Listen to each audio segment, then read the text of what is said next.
Bonjour à tous, l'émission Troisième mi-temps revient cette semaine avec une nouvelle tête, un nouvel invité. C'est Jean-Pierre Nsamé que l'on reçoit ici au VNB. Bonjour Jean-Pierre. Bonjour. On est très heureux de vous recevoir. On va évidemment parler de ce match à Nantes puisque vous étiez titulaire. On ne va pas dire que vous étiez l'invité surprise. On se doutait forcément que Stéphane Moulin allait procéder à quelques changements puisque ni Claudio Queijerou ni Fodé Doré ne pouvaient jouer. Même s'il y avait une petite incertitude. Vous l'avez appris quand, votre titularisation ? Eh bien, ma titularisation, je l'ai appris la veille, un petit peu. J'avais quelques indications sur ce match. Il y avait un doute pour Claudio, c'était incertain, on laissait planer un petit peu le doute Oui, parce que Claudio, il était à l'entraînement. Ouais. Et il était dans le groupe samedi. Et donc, j'ai attendu et je l'ai appris réellement le matin à la causerie, juste avant d'aller au match. Même si la veille, tu sentais que tu pourrais être titulaire ou pas ? La veille, de fortes chances. Oui, voilà. La veille, je me disais qu'il y avait de fortes chances que je sois peut-être titulaire. Et donc, mais je laissais quand même. Je me disais que Claudio, il était quand même là, donc qu'il pourrait jouer vu qu'il s'est entraîné quasiment. Enfin, il a pu frapper 2 jours avant et il était à l'entraînement le lendemain. Donc, après, est-ce que physiquement, il allait peut-être être court ? Et puis sans doute, n'a-t-il pas voulu prendre de risques aussi, non ? Oui, je pense aussi que c'était plus pour ça que le coach n'a pas voulu prendre de risques pour que justement il soit opérationnel à 100% pour ce week-end. Alors quand tu l'apprends à la causerie, le cœur bat un petit peu plus. Rappelons que c'était pas ta première titularisation, puisque tu avais déjà été aligné à Arles, hein, et que celle-ci était véritablement la première. Donc tu étais un petit peu moins, je dirais, sous le coup de l'émotion ? Oui, quand je l'ai appris, comme vous dites, par rapport à la première, le cœur battait quasiment pas. Parce que comparé à la première, j'ai eu le temps d'emmagasiner avec des entrées que j'ai pu faire. Et ma deuxième titularisation, du coup, contre Istres, après le match de Arles. Donc là, non, là, je l'ai appris, je l'ai accueilli normalement. J'ai pris la nouvelle normalement et je suis allé sans peur. Sans peur. On l'a bien vu d'ailleurs que tu n'as pas eu peur dans cette rencontre. Parle-nous un petit peu de l'ambiance. Vous saviez que ça allait se jouer à guichet fermé. C'était impressionnant ou pas ? Oui, c'est sûr. Parce que la saison d'avant, j'avais joué avec les U19 en Gambardella dans ce même stade. D'accord. Mais ça devait sonner le creux un peu. Voilà, ça sonnait un peu le creux. Et le fait de rentrer dans un stade plein comme ça, c'est sûr que, surtout pour moi, pour ma part, quand on voit des stades pleins à la télé, on a envie d'y jouer. Ouais. Et donc là, pour moi, c'était l'occasion rêvée de jouer dans un stade plein et surtout de voir notre COP qui était là, les supporters nantais aussi. Enfin, ça donne qu'une envie, c'est d'enflammer le stade, d'enflammer les supporters, surtout les nôtres, et de faire un beau match, de leur donner, de prendre du plaisir comme j'en ai pris, et de leur donner aussi du plaisir. C'est vrai qu'on t'a vu tout de suite dans tes premières courses, dans tes premiers contrôles, aller au contact, ne pas avoir peur. Ça fait partie de toi, c'est dans ta personnalité ou c'est que tu apprends décidément très vite ?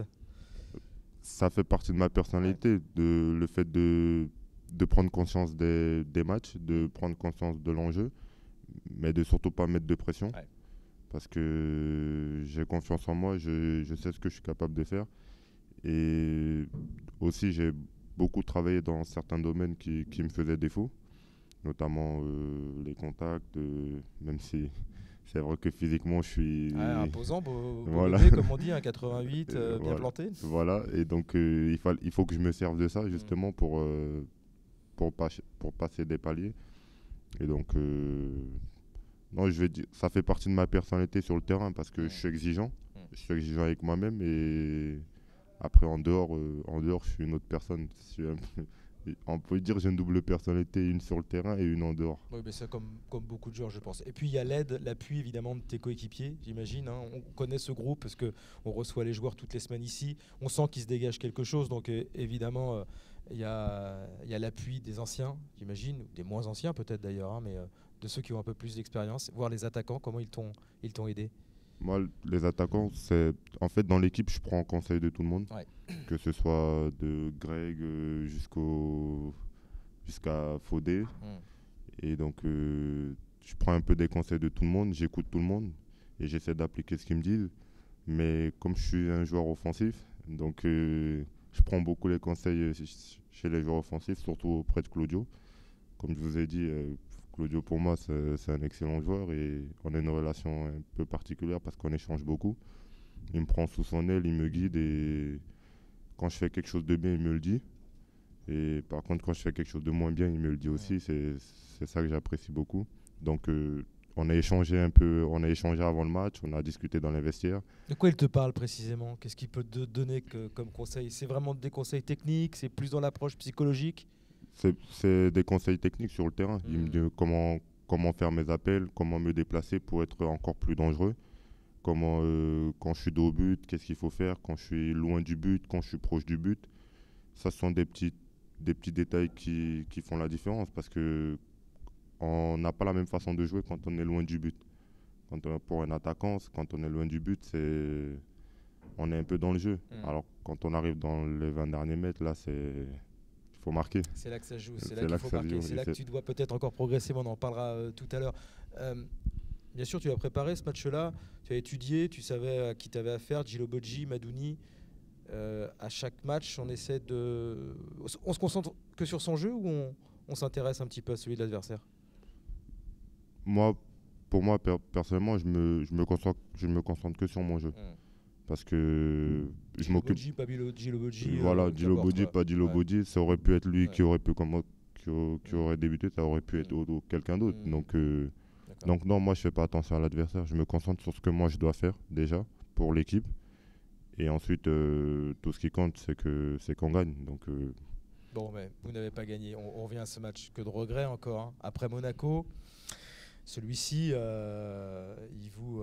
voilà, il vous empêche un peu de dormir certainement la nuit d'après. le soir surtout, parce Ouais. que c'est un match comme contre Monaco où on n'a pas à rougir du tout.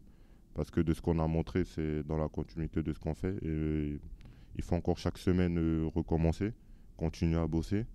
Mais le groupe, on est soudé, on sait tous ce qu'on veut faire, on a les mêmes ambitions collectivement. Et donc voilà, tout ce qu'on réalise à ce moment, c'est beau. On a une belle aventure à vivre. Et c'est vrai que perdre contre Nantes après Monaco, surtout avec ce qu'on monte, c'est rageant. Mais ce sont les détails qui font le haut niveau. Donc, Ouais, c'est vrai, ça vous renforce dans votre détermination.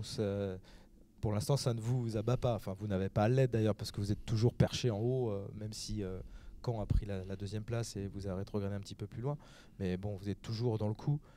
Ça vous surmotive pour taper Châteauroux après Monaco et pour essayer de taper Niort là après Nantes, j'imagine. oui, c'est sûr qu'il faut relever la tête très vite. Il faut relever la tête très vite. Donc, il faut le soir de la défaite, il faut y penser, mais dès le lendemain, il faut passer à autre chose parce qu'on a un autre match qui arrive très vite.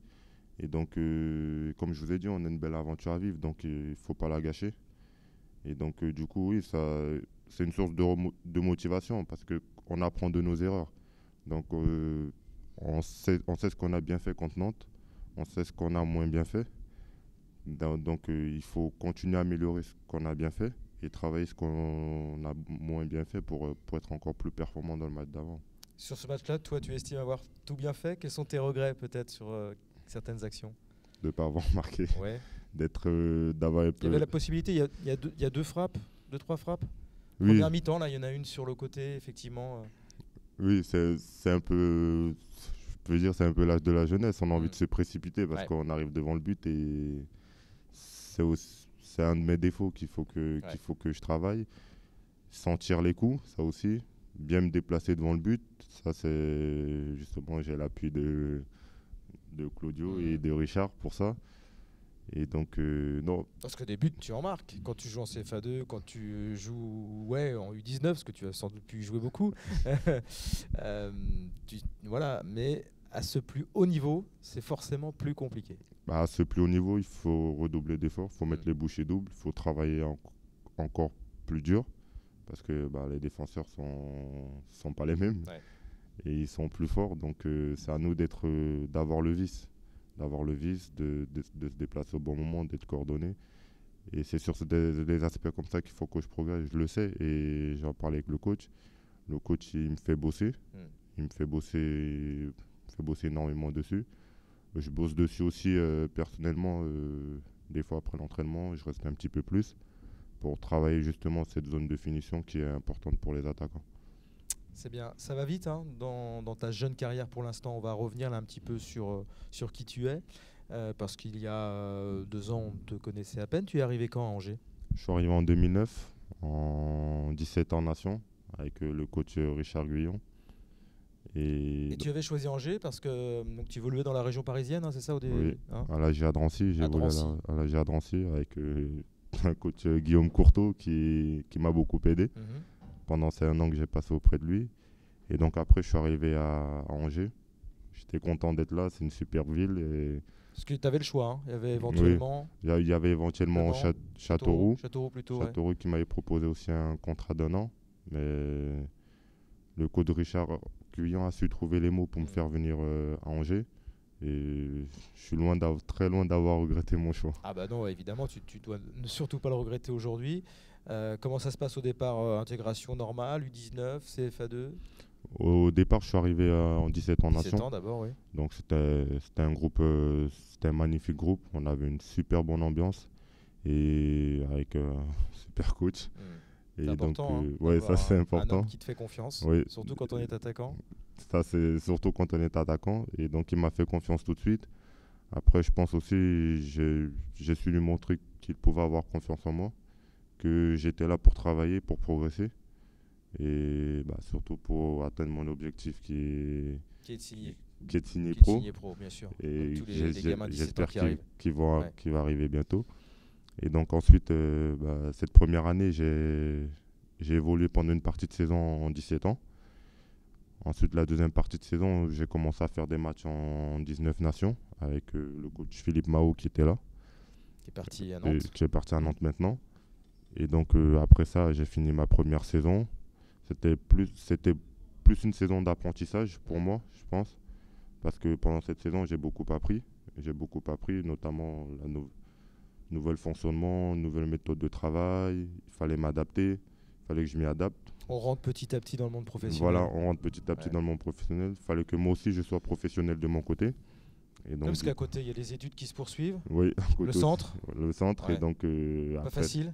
ça, c'est pas facile, mais il faut faire des choix. Ouais. Il faut faire des choix. Après, je pense, c'est soit on a envie d'être professionnel, soit on n'a pas envie. Et moi, de mon côté, c'était clair et net. Et donc après, bah, la deuxième saison, j'arrive en 19 ans. Ma première saison, ça se passe super bien. On a un super groupe. Et on connaît un peu quelques difficultés en 19. Et donc après, bon, le coach Stéphane Moulin qui me prend aussi régulièrement dans le groupe de la réserve. Oui, il te connaît depuis un petit moment, Oui, Stéphane. voilà. Et ce qui m'a permis de continuer ma progression.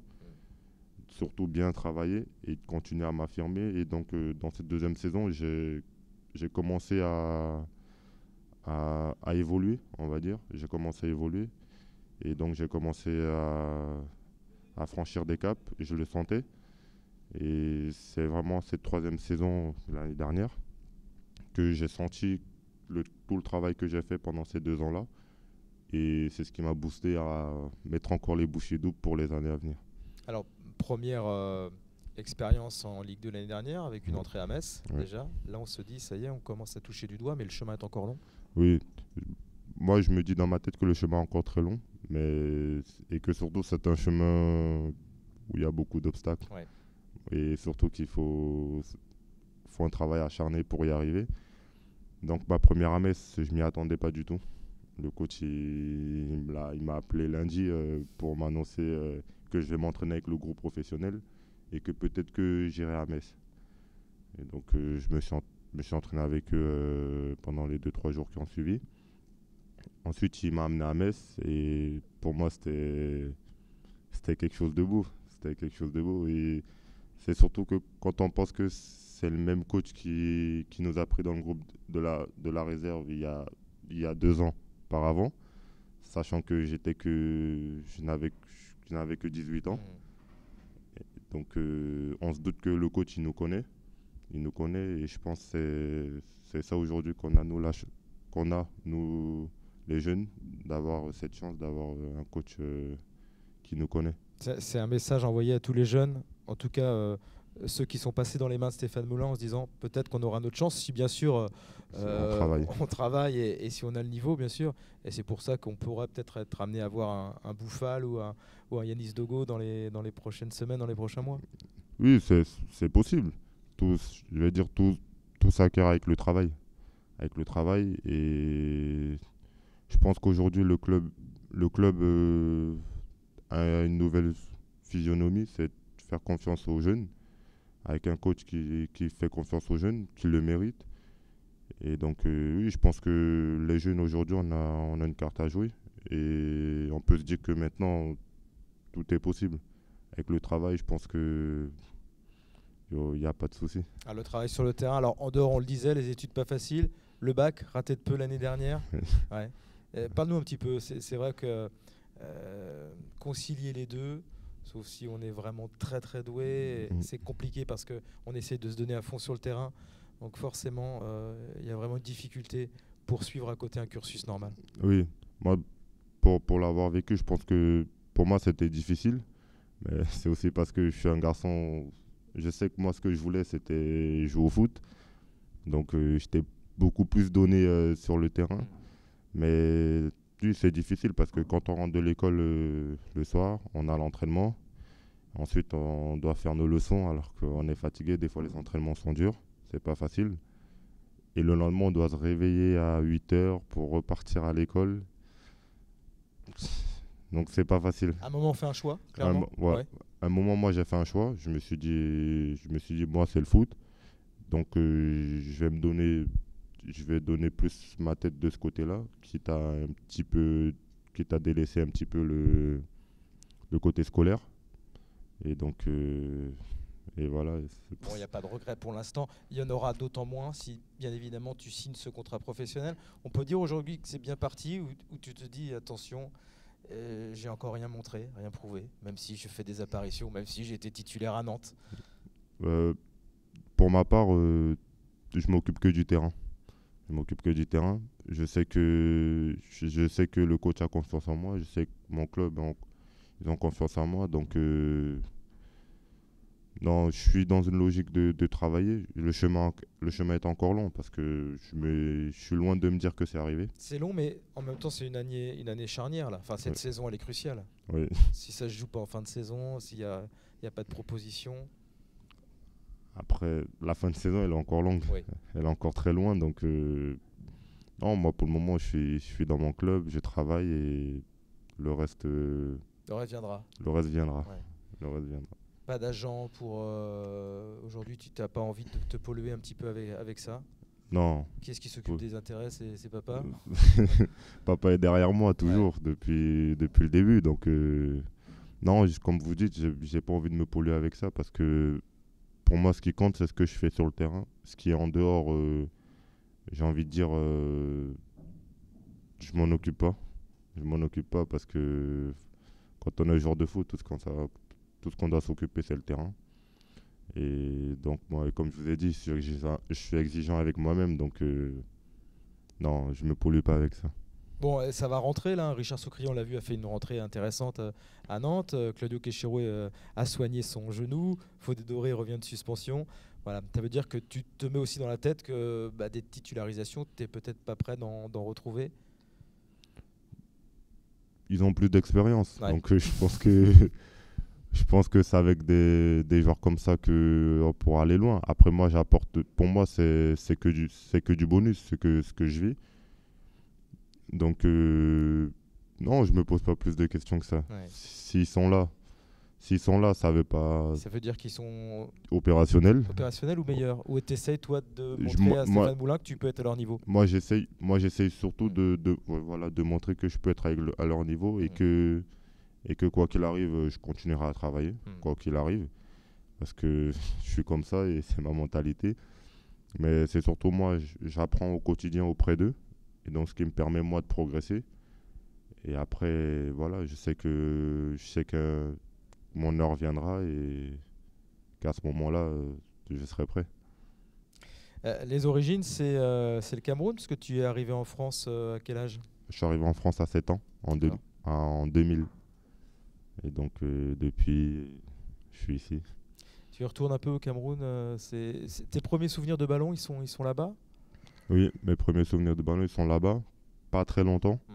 parce que j'ai commencé à jouer, mais j'avais déjà un ballon. Mais je jouais pas avec les amis, tout ça. Donc, j'ai commencé à jouer avec des amis, mais après, quelques temps après, je suis venu en France. Et c'est ici que tout a commencé, on peut dire. Alors les Lions indomptables, ils ont été domptés là pour la CAN. J'imagine que tu es un fervent supporter de cette équipe. Oui, bah oui, c'est mon pays et un peu de regret qu'on participe pas à la CAN, mais je pense qu'il y a une nouvelle vague de footballeurs qui arrive, donc il faut une année de transition. Donc, quitte à ne pas faire la CAN pour être prêt, pourquoi pas pour la Coupe du Monde. Mhm. L'exemple absolu, c'est toujours Samuel Eto'o ou est-ce qu'il est un petit peu sur le déclin? Samuel Eto'o, c'est le grand exemple du Cameroun, Mhm. mais moi, je pourrais dire c'est plus Drogba Mhm. pour moi, parce que en tant que personne, Samuel Eto'o aussi, pour ce qu'ils font tous les deux Mhm. pour l'Afrique. Donc, ben, au niveau du jeu et de la personne en elle-même, je pense que Didier Drogba, c'est plus Ouais. l'exemple. Avec un parcours un peu atypique hein, aussi, Oui, Drogba. Donc forcément, quand on est jeune joueur comme toi avec des origines africaines, Drogba aussi, il a eu un parcours, enfin pour l'instant toi tout va bien, mais lui est passé par des phases un peu plus compliquées. Avec le travail, il s'en est sorti. Et beaucoup de talent évidemment. oui, bah oui, Drogba, c'est le parcours qu'il a eu. Pour moi, je respecte beaucoup son parcours parce que c'est un garçon qui est parti, c'est un joueur qui est parti de rien et maintenant qui fait partie des meilleurs attaquants du monde. Et donc, son travail a fini par payer. Et je pense qu'on doit tous s'en inspirer parce que c'est un excellent exemple pour les jeunes qui ont envie de réussir et qui partent de loin aussi, qui, qui se disent avec du travail et de l'écoute, je crois on peut tous arriver à faire quelque chose. Tu dois encore progresser, tu le disais tout à l'heure, dans la zone de finition, parce qu'on a vu que tu es un joueur plutôt rapide quand tu es lancé. Tu as grosse qualité physique, tu n'as pas peur, tu as pas peur des duels. Aujourd'hui, voilà, c'est cette zone de vérité. Tu dois être un petit peu plus, on va dire, un petit peu plus froid dans Oui, ta tête quand tu y arrives. Et ça se travaille comment ça? à l'entraînement. Ouais. À l'entraînement, devant le but, comme je vous dis, rester après l'entraînement. Des fois, je reste avec Ibrahima Diallo, des fois, je reste avec Yuri Kravet, Claudio Cuchero. Parce que Il y a comme de bons exemples quand même. Hein, Oui, parce que- voilà, des bons exemples. Et donc, non, ça se travaille juste. Avec le travail que ça va finir par venir.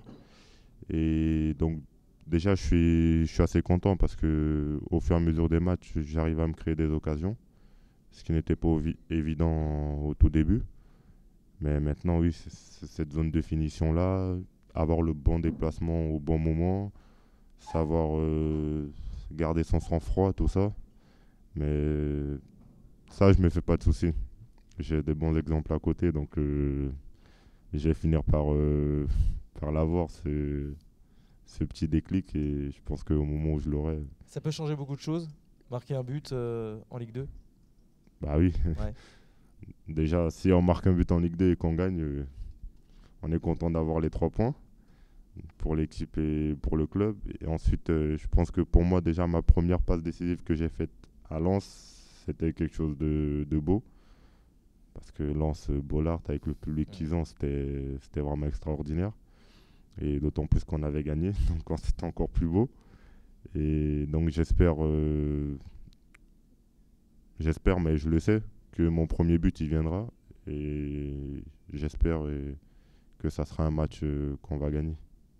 Donc là, tu te remets plutôt dans la peau du Joker là, pour les matchs qui viennent, notamment celui de vendredi. Enfin, on enregistre jeudi, donc de demain, ça va venir très vite contre Niort. Oui. Ouais. Dans le groupe, tu seras dans le groupe, tu sais pas encore? Non, je Ouais. sais pas encore. Hmm. Je saurai ça cet après-midi, D'accord. mais moi je suis comme je vous ai dit, je suis dans une année d'apprentissage Hmm. avec le groupe, de progrès. Il faut que je progresse, il faut que je m'affine, il faut que je gagne en volume. que je progresse dans la zone de finition. Donc tout ce que j'apprends au quotidien, j'essaie de l'appliquer le week-end en match, que ce soit avec l'équipe première ou l'équipe réserve. Je suis un garçon, je me prends pas plus la tête que ça. Partout où on me met, je joue. Je joue parce que j'aime jouer, parce que j'aime le foot et parce que j'aime le ballon. Donc non, on verra. Pour demain, on verra. On a une séance cet après-midi, donc j'espère y être. Mais si je ne suis pas, je serai supporter, je serai à fond derrière les gars. À fond derrière les gars. Il y a une vraie envie dans le groupe, là, j'imagine, depuis le début de la semaine. Vous avez repris l'entraînement lundi, il me semble, de corriger le tir. Le terme serait trop gros parce que vous avez fait un bon match et ça arrive. Perdre à Nantes, c'est rien d'humiliant. Mais de repartir de l'avant, comme après Monaco, comme on disait tout à l'heure. Voilà, redresser la barre, surtout, et se réveiller. Et comme je vous ai dit, améliorer ce qu'on a fait de bien et corriger ce qu'on a fait de moins bien. Et je pense que, comme on le disait tous après le match contre Nantes, la défaite contre Nantes est venue au bon moment. Ça va nous réveiller. Ça va nous réveiller et peut-être qu'on va prendre conscience que tout n'est pas gagné, mais tout n'est pas perdu. Parce qu'on est encore là-haut. Donc, le groupe est ambitieux aujourd'hui. Après 13 journées, vous êtes là-haut. Personne ne vous a marché dessus dans le jeu. Voilà. Donc, on sait que collectivement, on est bon. Après, voilà, ce sont des détails.